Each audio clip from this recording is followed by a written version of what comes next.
Hello,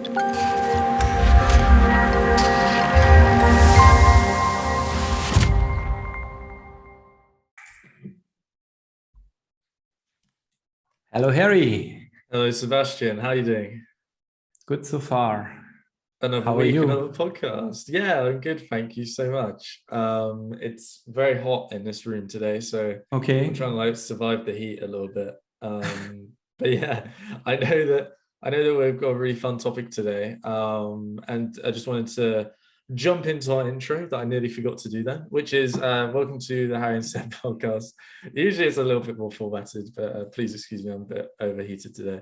Um, Sebastian and I usually talk about a topic. You guys can suggest that topic in the comments if you want to. This week, Sebastian, we are talking about The probably coming recession. So you said at the beginning it's fun. Maybe some will say, "Oh my God, I'm switching off the topic." So the idea, what I was thinking with you was, what impact has the recession on your agency? And I mean, how can you use it to your advantage? So that's the topic we are going to talk about. We don't want to make it too dry, this entire topic, so we try not to make it too dry. But at the beginning, I think you need to have like a bit of background why it's happening. So some small figures, but we don't want to give you an economy lesson, that's for sure. no. So for those who aren't sure of why the recession is happening, or potentially, what is the recession, what's going to happen, if you were to give like a quick 2-minute explanation of it. I will try. So Yeah, because it's kind of complicated. So what I Googled so far was recession has a significant decline in the economic activity of a country. So it has normally for a country a negative, it's called gross domestic product, GDP. Like the activity of the economy is going down for a longer period than 6 months. Then the economists speak of kind of a recession, which is nothing unusual. We had a lot of them. I will show some graphics a bit later. Why is it happening now? Bless you. So what we had in the past was, we still can remember COVID. COVID was like, everybody was in shock and so on. So what did the government do? They tried to support the economy, and the Fed in the US, the European central banks and other banks, they put lots of money in the market in order to make it easy for people of us, businesses and so on, to access money. That helped to stimulate the economy. So the recovery after the COVID situation was quite quick. So we were back on track, which was really, really good for the businesses, for us and so on. But it has also some downside. Another thing is the uncertainty with the economy, like you have now supply chain issues. I think you have heard of them, especially with processors that you want to order or other things. There are lots of problems still with them. Then the war in the Ukraine. What did you want to say? I was only in McDonald's yesterday, and they said, some of the items might not be available due to supply chain issues. And it seems to be like quite a common thing in UK shops at the moment to say, we have most of our stuff, but we might be missing like one or two things, Yeah, also that the UK left the European Union has also some impact. Yeah. Then you have the war in the Ukraine, which started, and that has, for example, some big issues worldwide. Also for the blockade with Russia, and I can speak for Germany, there are some big discussions because they are really dependent of the gas from the Russians. And there's also longer time already conflict in Taiwan with China and the US, and for whom they ask themselves, Taiwan isn't that so big? Is it so important? Yeah, it's important because there's a company called TSMC. They're producing like specific products for processors. I don't know how to say it in English, but they have specific products and they are the biggest company there. So there might be also some implications. So there's lots of uncertainty. You have cheap money and so on. And I think you have heard already something with inflation coming up. So there's too much money on the market. Everything is increasing from the prices. Yeah. And not to overheat the economy, the central banks have to do something. So they increase the interests, which means it gets harder for you to borrow money. Sure. And this is the So only, you wanted to ask something. So then businesses are affected as well, right? Because they can't borrow money to expand.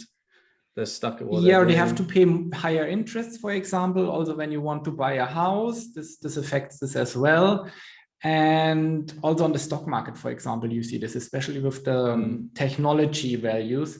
They dropped a lot, cryptocurrency dropped. There's lots of uncertainty and fear in the market because nobody knows exactly what's happening, and that the market doesn't like uncertainty. I mean, you as a person, you don't like uncertainty.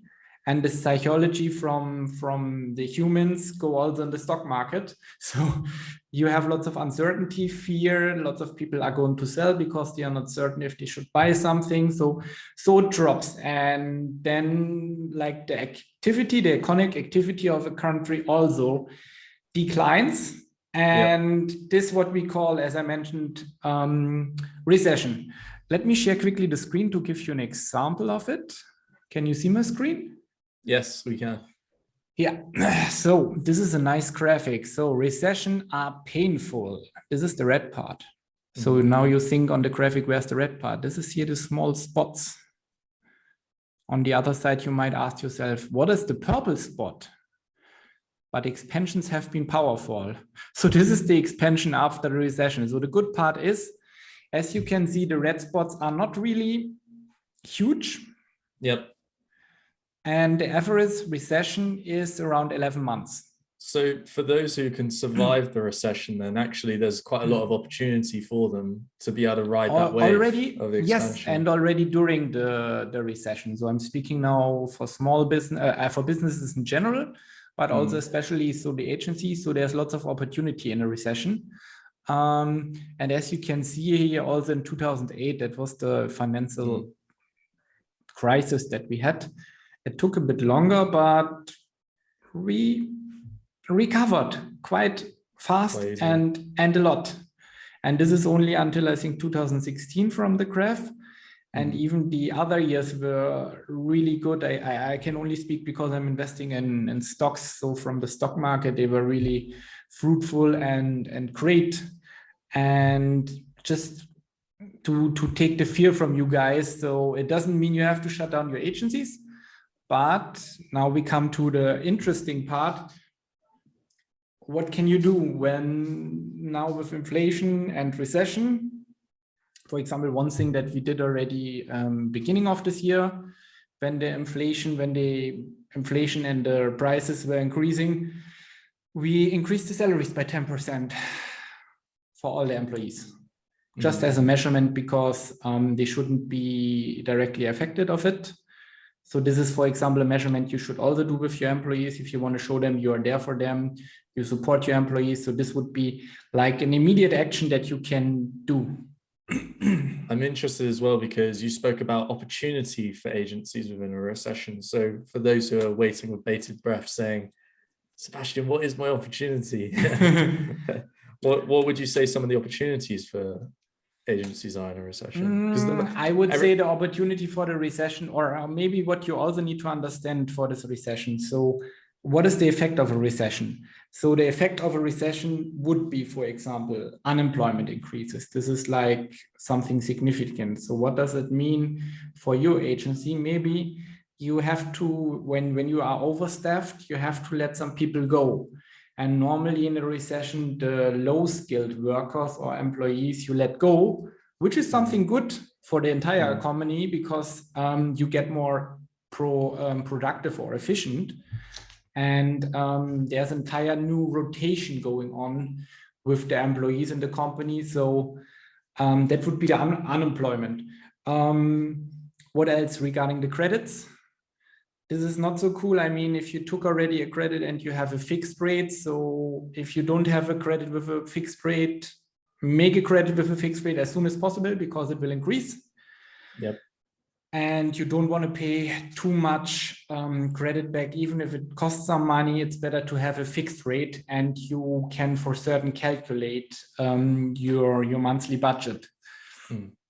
Another opportunity, cutting costs. I mean, you as a company, you have to cut costs, and you shouldn't do this only when a recession hits you. You should do this. I do this quarterly with the team. So what I'm doing, I think that's a great point, right? Like, the main thing I find like some agencies don't do very well is looking at their costs and auditing them, you know, especially these, like, if you're a solo freelancer or a solo entrepreneur, you might not be thinking about how much money is in the bank account and what your average costs are each month. But, you know, if you've had a really crazy year buying all those software subscriptions, like we know that you do, I do it myself. Me too. Now is the time to look at those software subscriptions and look at those individual bits of software and ask yourself, do I need Calendly? Could I just go back to email for a bit? Or do I need this pipe drive that costs a couple $100 a month when I do most of my sales on an Excel sheet? You know, really think about where are the opportunities where software can really help you, and where is there software that is not really helping you at all. You've just got it because everybody else has it and they say you need it, you know. And what I can add to this is I told you already in the last podcast, it's about the dull, boring stuff. So I have a monthly 1 hour, 1.5 appointment checking finances. And in the quarter, every quarter, I'm going through our bank statements and look at the positions. What is this? What is this? What is this? I'm asking my tax accountant to give me a report, what tools I invested, how much did we spend in this? This helps you to get a better awareness, what's going on, what are your costs in the company, so you have a better feeling for what are you spending things. And for example, what I figured out, we are using the Dropbox, which is really cool, nice features, but on the other side, we have a Microsoft 365 subscription, which includes SharePoint and OneDrive. Okay, so I was checking, do I have the features from Dropbox that I'm using, because there are more features, but we are not using them? Do I have them in SharePoint and OneDrive? Yes, I do. So then I can cut the cost for over 1,000 euros per year for Dropbox. And this, I mean, with opportunities. So you can cut some costs for products that you are not using, or that you have maybe already in other products, but you didn't know they are there. And that's a brilliant point and something I wanted to jump on, because I feel like what a lot of the stuff that we have that we use as software, one of the points I wanted to make was, can it be built in Coda or can it be built in ClickUp? Because a lot of these tools nowadays have building blocks that allow you to build stuff. So I wanted to just quickly share my screen and show everyone something that we've built so far. So here's just an example, right? I could have gone and got a Pipedrive account, which would have cost me a couple $100 a month, or a couple $100 a year, however much it is. But instead, like using tools like Coda, you can build out your own dashboards filled with data and stuff. And I won't put too many names down here of our suspects at the moment in our CRM. But I showed you last week the dashboard. We use Pipedrive, by the way. And I think you just build it in Coda.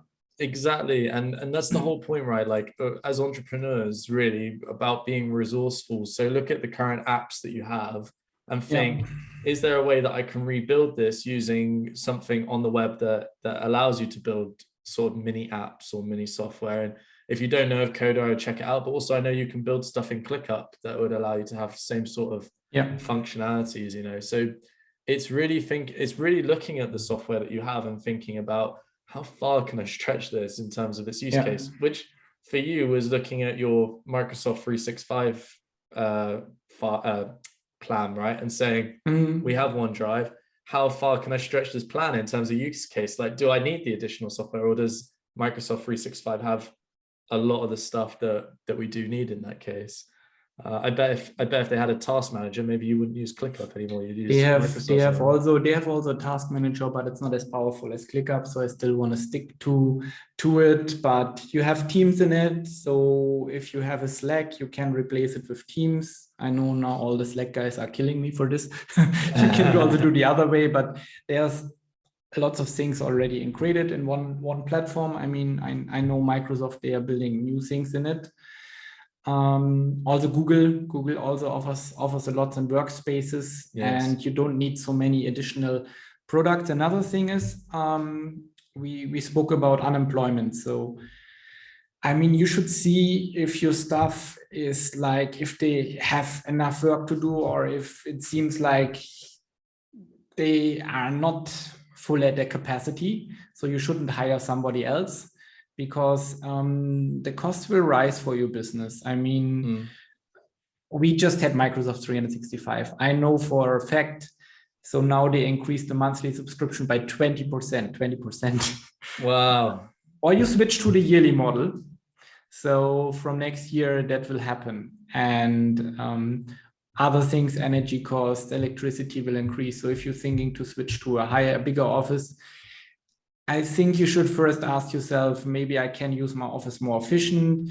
Also with hiring, can I maybe outsource things? Because for outsourcing, you have more flexibility. You can outsource it for a month or two and see if it's worth it instead of hiring someone. So these are all questions. I mean, the recession is a great thing for you to think efficient for your agency. You bring your agency back to be efficient and productive. Yeah, it's almost like when we're at our lowest point, we understand the most about ourselves and our businesses. So and it's always an opportunity for inward reflection as well. I think you made some great points. The only thing I was going to add was potentially like, and I know you're a big fan of this, like automating processes to save money and creating systems. Or virtual assistant, also another thing.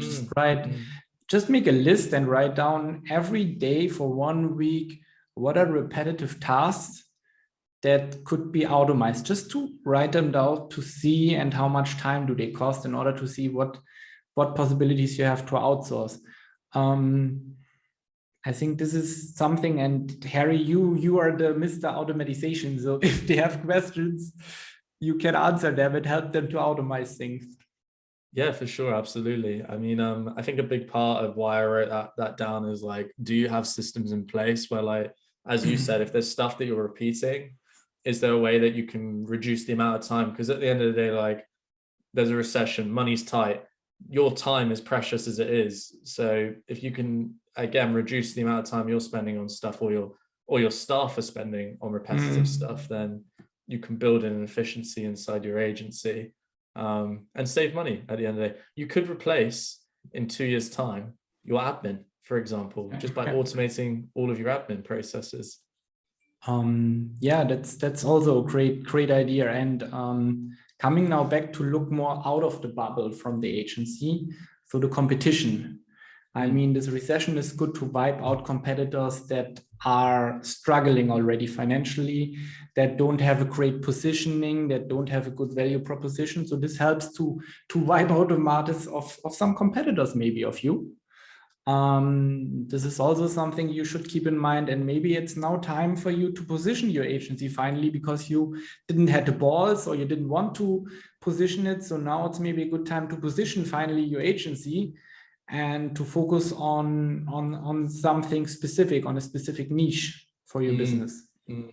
It's all about, I feel like, the theme of our chat today about like efficiency, and what you do need to really sit down and do an exercise where you just have a blank piece of paper in front of you, and you kind of just write down like everything on your mind that comes to mind in regards to like what is efficient, what isn't efficient, where can we make savings, how can we save money, etc. Yeah. This is also something I fully agree with you. To make the entire thing more efficient. And when I think here in Bucharest, there are lots of agencies out there, and they have really low prices. So, but do they provide the value that our agency, for example, is providing? Probably not. But for us will be also a factor, or for the others will be cutting costs. Not only we are cutting costs, also other companies cutting costs. Where do we cut the cost first? In marketing. So there you should speak with your sales manager, or maybe you are the sales manager by yourself, you should discuss how do you react when they come to you and say, yeah, we want to cut the marketing costs, because you should have a plan for this. And normally in the recession, you should invest more because your competition will probably lower as well. So there's a great opportunity. If you remember, Google Ads is nothing else than an auction. So if you have more money in the competition, you get more of the share. So it's a great way to get more share, more market share for your business. But all these things that we discussed with the efficiency and productivity, you should have in place already before you do this with the marketing. I just saw an email from a tweet, yesterday from a guy who runs a company called Design Joy in the US, and he runs a subscription-based design firm. So you can have as many changes or anything that you want for a set price each month. It starts at like $5,000 a month, and he's doing 150,000 a month or something, he last reported. But he did say in his most recent tweet, clients are coming to me now and they're either pausing their contracts or canceling them altogether. And I think it really just does go to show that there will be a conversation you'll have to have with a client pretty soon, which is like, we want to pause our stuff, and you have to be ready, and you have to kind of like try and at least tell them, potentially what the opportunities are, look at their current data, look at their current website, look at the trends in the market. Where could you provide some value? How can you show them that actually they don't need to be fearful of the recession, and they could see it more as an opportunity? And I guess that's what we're trying to do with this podcast today, is like explain to you all how it's an opportunity as much as it is like a really scary thing at the same time as well.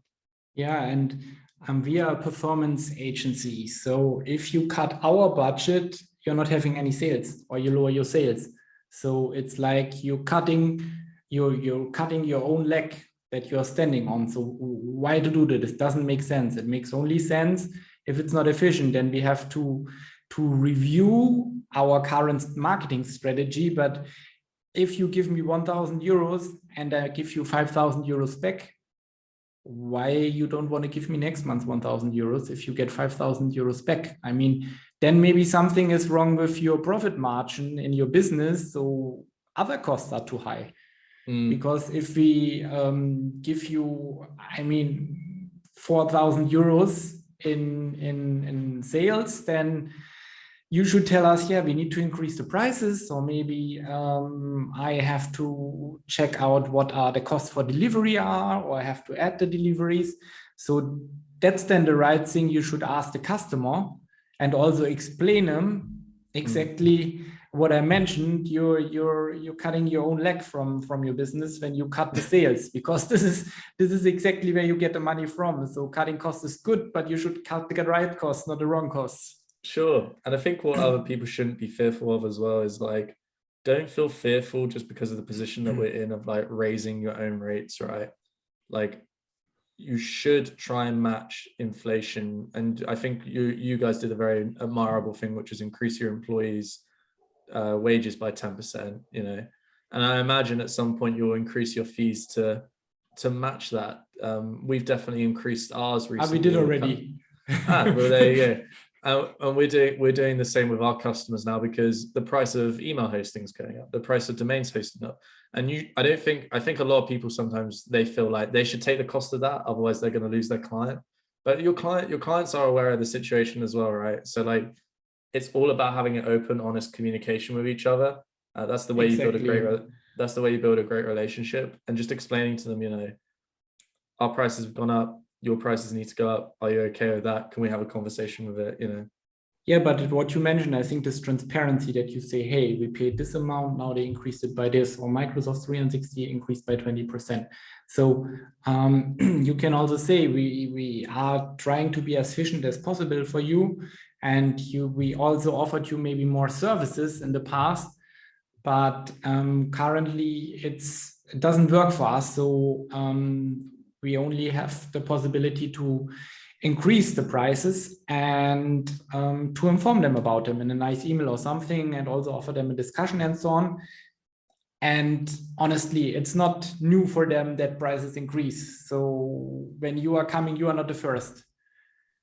And if they can't remember who increased prices, just go at a petrol station and look at the gasoline, you know?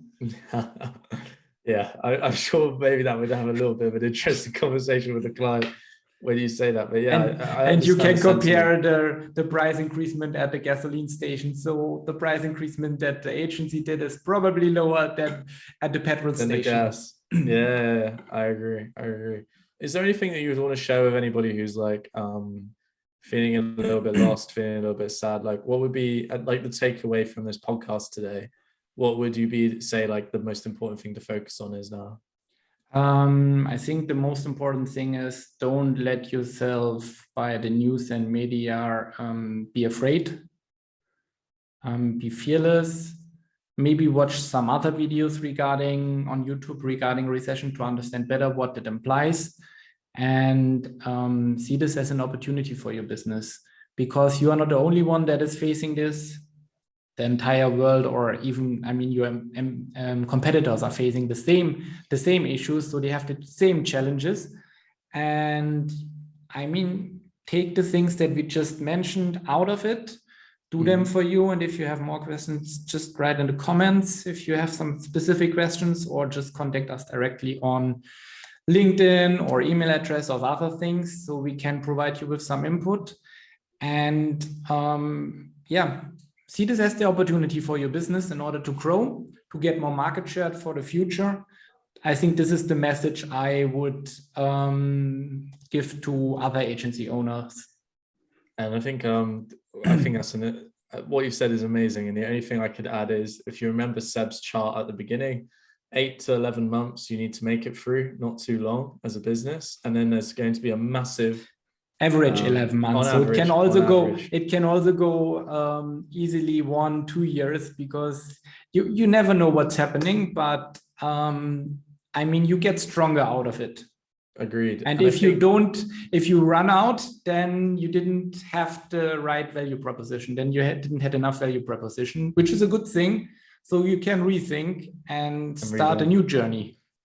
And I was going to say that, you know, if you can make it through the recession, just remember from Seb's chart that there's going to be a massive bump you can shoot up on. And the focus should be, how can we make sure that we're efficient, lean, still doing a brilliant job right now, and ready for when the recession ends, the economy opens back up and you're ready to hit that wave. And one thing which we didn't say so much, but the cash flow is really important for you. So try to get the invoices paid as soon as possible, especially if you don't have anything in your bank. Try to save up money, because when other businesses go out, you should have some cash in order to pay your employees and other things. So cash flow is crucial. So this is one important part you should also take with you. Absolutely. Okay, well, thanks so much for listening to the podcast, for joining us. If you'd like to follow Sebastian, you can follow him at re7consulting.ro. I got it right this exactly. week. Yes, you can write this week. RE7 Consulting on Instagram, RE7 Consulting on YouTube, RE7 Consulting on LinkedIn, and then Sebastian.Bayer on LinkedIn as well. If you'd like to follow me, it's Imaginary Space on Instagram, Imaginary Space on TikTok, and Harry Roper on YouTube. You can also find me on LinkedIn if you'd like to ask any questions. Harry Roper on LinkedIn as well. And I'm sure you, Seb, will be happy to answer any questions that people might have as well. Of course. Last question. Your website, is it ready? Oh, it's coming out on Monday. It's coming out on Monday. Okay. It's coming out on Monday. It is awesome. I'm really excited to share that with everyone. So until then, I'd like to thank everybody for watching the show. Yeah, thank you as well. We'll see you in the next episode. Yeah. Bye-bye, guys. Bye.